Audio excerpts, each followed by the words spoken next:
नमस्कार दोस्तों, आज की बड़ी खबर आ रही है। अमित शाह का सीएम ममता पर वार, कहा मां, माटी और मानुष का नारा तुष्टीकरण में बदला। दोस्तों अगली बड़ी खबर आ रही है। अनुच्छेद 370 और 35A को हटाना जम्मू कश्मीर के लिए सबसे बड़ी गलती, ऐसा अमर अब्दुल्ला ने कहा। दोस्तों अगली बड़ी खबर आ रही है। भारत ने करतारपुर साहिब का प्रबंधन अलग ट्रस्ट को सौंपे जाने पर पाक के राजनयिक को किया तलब। दोस्तों अगली बड़ी खबर आ रही है। फारूक अब्दुल्ला बोले, अपने लोगों के अधिकार बहाल होने तक नहीं मरूंगा। नमस्कार दोस्तों, स्वागत है आपका आज के मुख्य समाचारों में। दोस्तों इस वीडियो में हम आपको बताएंगे आज की मुख्य और बड़ी खबरें जो आपके लिए जानना बेहद आवश्यक है। जी हाँ दोस्तों, आपको एक एक खबर विस्तार से बताएंगे। इससे पहले दोस्तों, अगर आप देश में निष्पक्ष पत्रकारिता का समर्थन करते हैं तो इस वीडियो को लाइक करें और लाल बटन दबाकर चैनल को सब्सक्राइब कर लें, जिससे कि देश के अंदर हमारे जैसे पत्रकार जो निष्पक्ष पत्रकारिता करते हैं उनका मनोबल बढ़े और वो देश के अंदर ज्यादा से ज्यादा निष्पक्ष पत्रकारिता करके देश की गरीब जनता, किसान, मजदूर, छात्र, बेरोजगारों के हितों के लिए आवाज उठा सके। नमस्कार दोस्तों, आज की बड़ी खबर आ रही है। अमित शाह का सीएम ममता पर वार, का मां, माटी और मानुष का नारा तुष्टीकरण में बदला। केंद्रीय गृह मंत्री अमित शाह ने कोलकाता में प्रेस कॉन्फ्रेंस करते हुए एक बार फिर से पश्चिम बंगाल की ममता बनर्जी की सरकार पर हमला बोला। इस दौरान शाह ने ममता बनर्जी पर तुष्टीकरण की राजनीति करने का आरोप लगाया। अमित शाह ने कहा कि 2010 में बड़े चाव के साथ 11 अप्रैल को मां, माटी और मानुष के नारे के साथ बंगाल में परिवर्तन हुआ था। बंगाल की जनता के मन में ढेर सारी अपेक्षाएं और आशाएं थी, लेकिन उनका नारा तुष्टीकरण में बदल गया।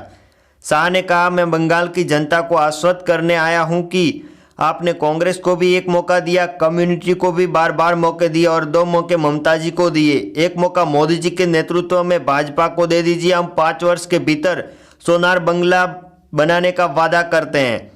अमित शाह ने कहा, कम्युनिटी शासन के त्रस्त होकर ममता बनर्जी के हाथों में बंगाल की कमान दी गई थी, मगर आज मां, माटी और मानुष का नारा तुष्टीकरण, तानाशाही और टोलबाजी में परिवर्तित हो गया है। तृणमूल सरकार जनता की अपेक्षाओं को पूरा नहीं कर सकी है। उन्होंने कहा, जेपी नड्डा जी के नेतृत्व में भाजपा बंगाल के चुनाव को बहुत गंभीरता से ले रही है, क्योंकि इसके साथ देश की सुरक्षा भी जुड़ी है और अति पिछड़े गरीब लोगों के भले का भी सवाल है। दोनों मुद्दों के लेकर हम जनता के बीच आएंगे।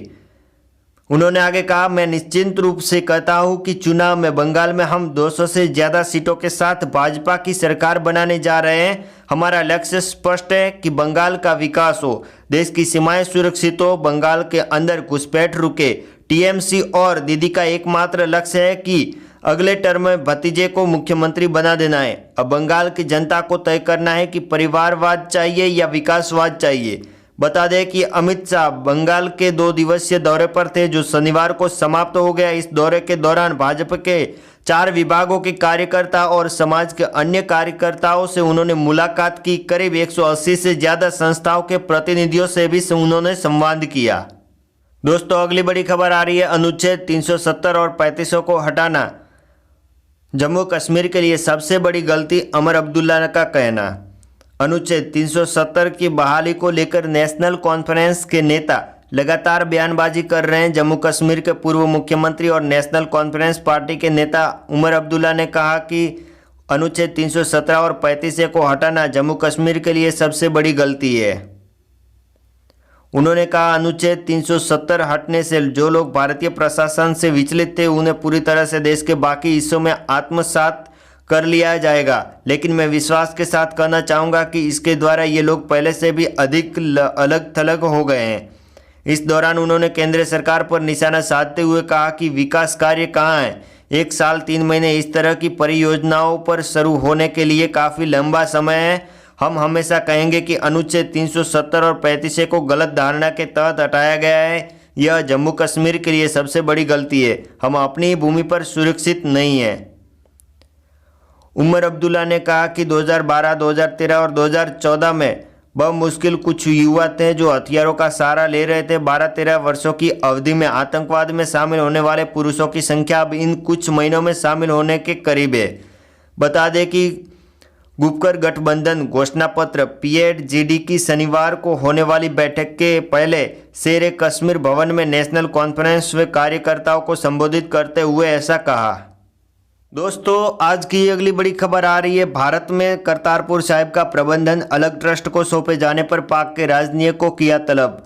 भारत ने पाकिस्तान उच्चायोग के प्रभारी राजनयिक को तलब किया। करतारपुर साहिब गुरुद्वारे का प्रबंधन एक सिख संस्था से लेकर अन्य ट्रस्ट को सौंपने की संबंधी पड़ोसी देश के फैसले को लेकर बड़ा विरोध दर्ज किया है।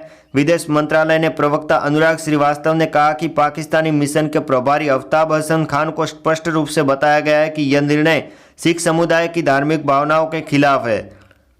पाकिस्तान ने करतारपुर साहिब का प्रबंधन और रखरखाव का काम पाकिस्तान सिख गुरुद्वारा प्रबंधक कमेटी से लेकर एक गैर सिख निकाय ईटीपीबी को स्थानांतरित करने का निर्णय लिया था। श्रीवास्तव ने कहा कि पाकिस्तान का एक तरफा फैसला बेहद निंदनीय है। यह सिख समुदाय की धार्मिक भावनाओं और करतारपुर कॉरिडोर के प्रति उनकी भावनाओं के खिलाफ है। पाकिस्तान द्वारा इस तरह की कार्रवाई अल्पसंख्यक समुदायों के अधिकारों की रक्षा के उनके दावे की वास्तविकता को उजागर करता है। आज शाम पाकिस्तान उच्च आयोग के प्रभारी को तलब किया गया। हमने इस कार्रवाई का कड़ा विरोध दर्ज किया है। इसके साथ हमने उनसे इस फैसले को पलटने को भी कहा है। दोनों देशों ने पिछले साल नवंबर में पाकिस्तान में गुरुद्वारा करतारपुर साहिब से भारत के गुरदासपुर के डेरा बाबा साहिब तक गलियारा खोल लोगों को जोड़ने का एक ऐतिहासिक कदम उठाया था। गौर मतलब है कि 4 किलोमीटर लंबा करतारपुर गलियारा पंजाब के गुरदासपुर जिले के डेरा बाबा नानक और पाकिस्तान स्थित गुरुद्वारा करतारपुर साहिब को आपस में जोड़ता है। कोरोना वायरस महामारी के मद्देनजर गलियारे को मार्च में बंद कर दिया गया था।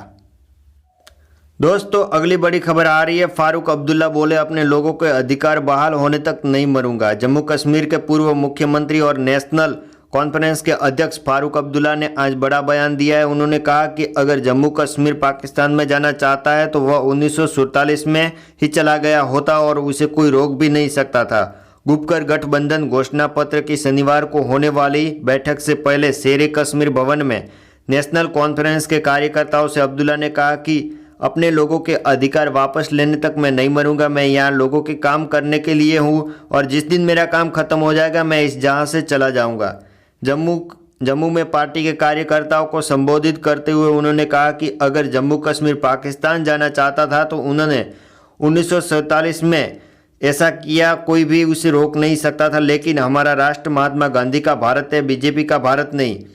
उन्होंने कहा 28 साल वादे किए गए कि हम कश्मीरी पंडितों को वापस लेकर आएंगे। 5 साल तो हो गए इनके, ये 5 साल भी चले जाएंगे। कश्मीरी पंडित आज भी इंतजार कर रहा है, वो दिन कब आएगा। फारूक अब्दुल्ला ने शुक्रवार को कहा कि पूर्ववर्ती राज्य के लोगों का संविधान अधिकार बहाल होने तक वह नहीं मरेंगे। उन्होंने कहा भाजपा पर देश को गुमराह करने और जम्मू कश्मीर के साथ लद्दाख के लोगों से झूठे वादे करने का आरोप लगाए। बता दें अब्दुल्ला अपने बेटे और पूर्व मुख्यमंत्री उमर अब्दुल्ला के साथ दोपहर में यहाँ पहुंचे। पिछले 1 साल से ज़्यादा समय में वह पहली बार जम्मू आए हैं। अब्दुल्ला ने कहा हमने कभी नहीं सोचा था कि जम्मू, लद्दाख और कश्मीर को एक दूसरे से अलग कर दिया जाएगा। हालात के कारण हम पीएडीजीडी के गठन के समय इन क्षेत्रों में लोगों को शामिल नहीं कर पाए और अब यहाँ आए हैं। वहीं उनके बेटे और नेशनल कॉन्फ्रेंस बेटे ने कहा कि विकास कार्य कहाँ है, 1 साल 3 महीने और इस तरह की परियोजनाओं शुरू करने के लिए काफ़ी लंबा समय है। हम हमेशा कहेंगे कि अनुच्छेद 317 और 35A को गलत धारणा के तहत हटाया गया है। यह जम्मू कश्मीर के लिए सबसे बड़ी गलती है। हम अपनी भूमि पर सुरक्षित नहीं हैं।